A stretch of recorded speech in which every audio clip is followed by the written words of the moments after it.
Hi there, Beth here from Service Set. I'm going to take you through a journey today from inputting customer information through to creating a job and then delegating a worker. So what I'm going to do is start off by clicking the Sales tab. Now you can obviously go through to the Customers tab and create a customer that way, but because I'm working under the scenario of perhaps a customer being on the phone with you and you want to input that information and create them a quote or put the inquiry information in quite quickly. So I'm going to just go through this way. So what you need to do is click Create Inquiry. And you can input the information here if you haven't worked for them before, but if you've got their information already stored, you might want to see click Find Existing. You can search for them there, but in this demo account, I've only got one customer, and I'm just going to click on them for now. Then you can see it takes you directly to the inquiry page. So this is where you input all the information about that specific job.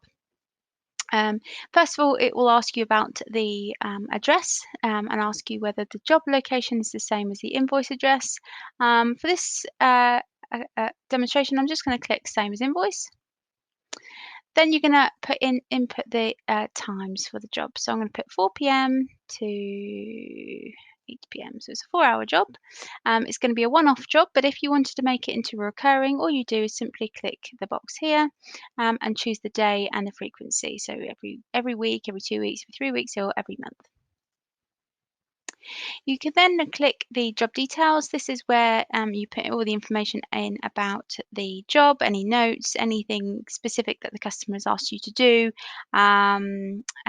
Trim edges of the lawn. So I'm going to create I'm a gardening company in this scenario, and trim hedges. So that will then be visible to your workers.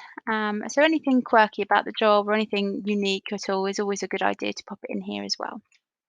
You also then have a record of it.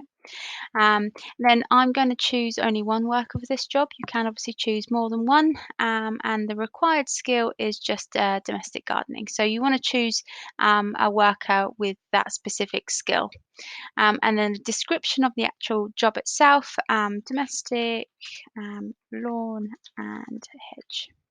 And for this, I'm going to choose an hourly rate of £20, and I'm going to add that product and service.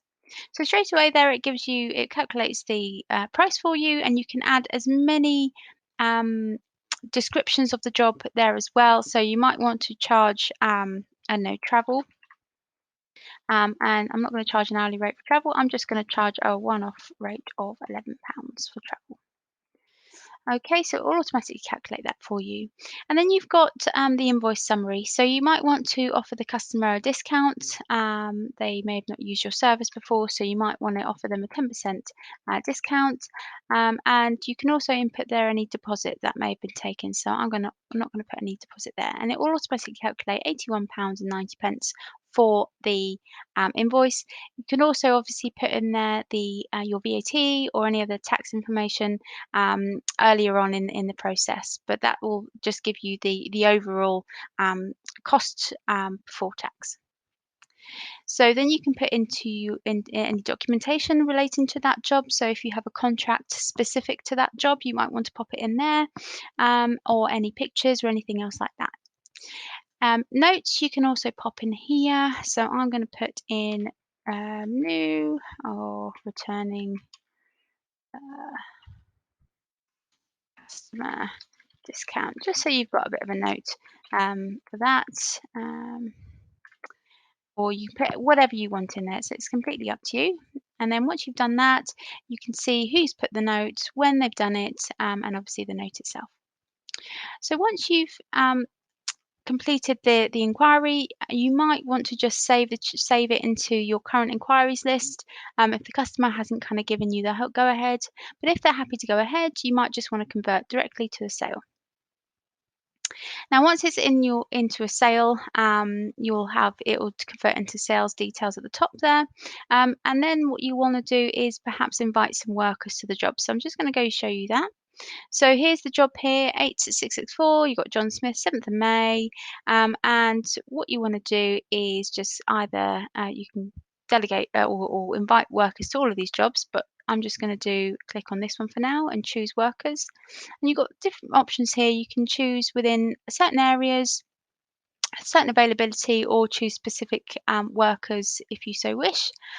I'm actually going to show you how to allocate a worker direct. So you're not inviting a worker, you're just kind of popping it into their diary.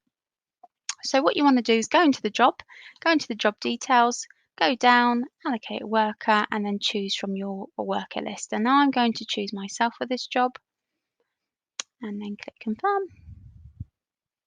And then straight away, you'll be able to see that into your calendar. So I've got a dual login here. I've got a manager and a worker. So that's why I can see my calendar here as well. And then you can, as you can see, John Smith tomorrow at 7th of May at 4 p.m. So if I need to see the information about this job, all I need to do is click on it. And then I can see all that information. Now, bear in mind that your workers will not be able to see the cost. Because I've got the manager usability on this, I'm able to see it. But if your workers are just assigned a worker role, they will not be able to see the price. So as you can see, I can see all the job description, any documentation, and the notes as well. And I can actually put notes in there as well as a worker. So once I've completed the job, all I need to do is click complete job. And then it will go into the completed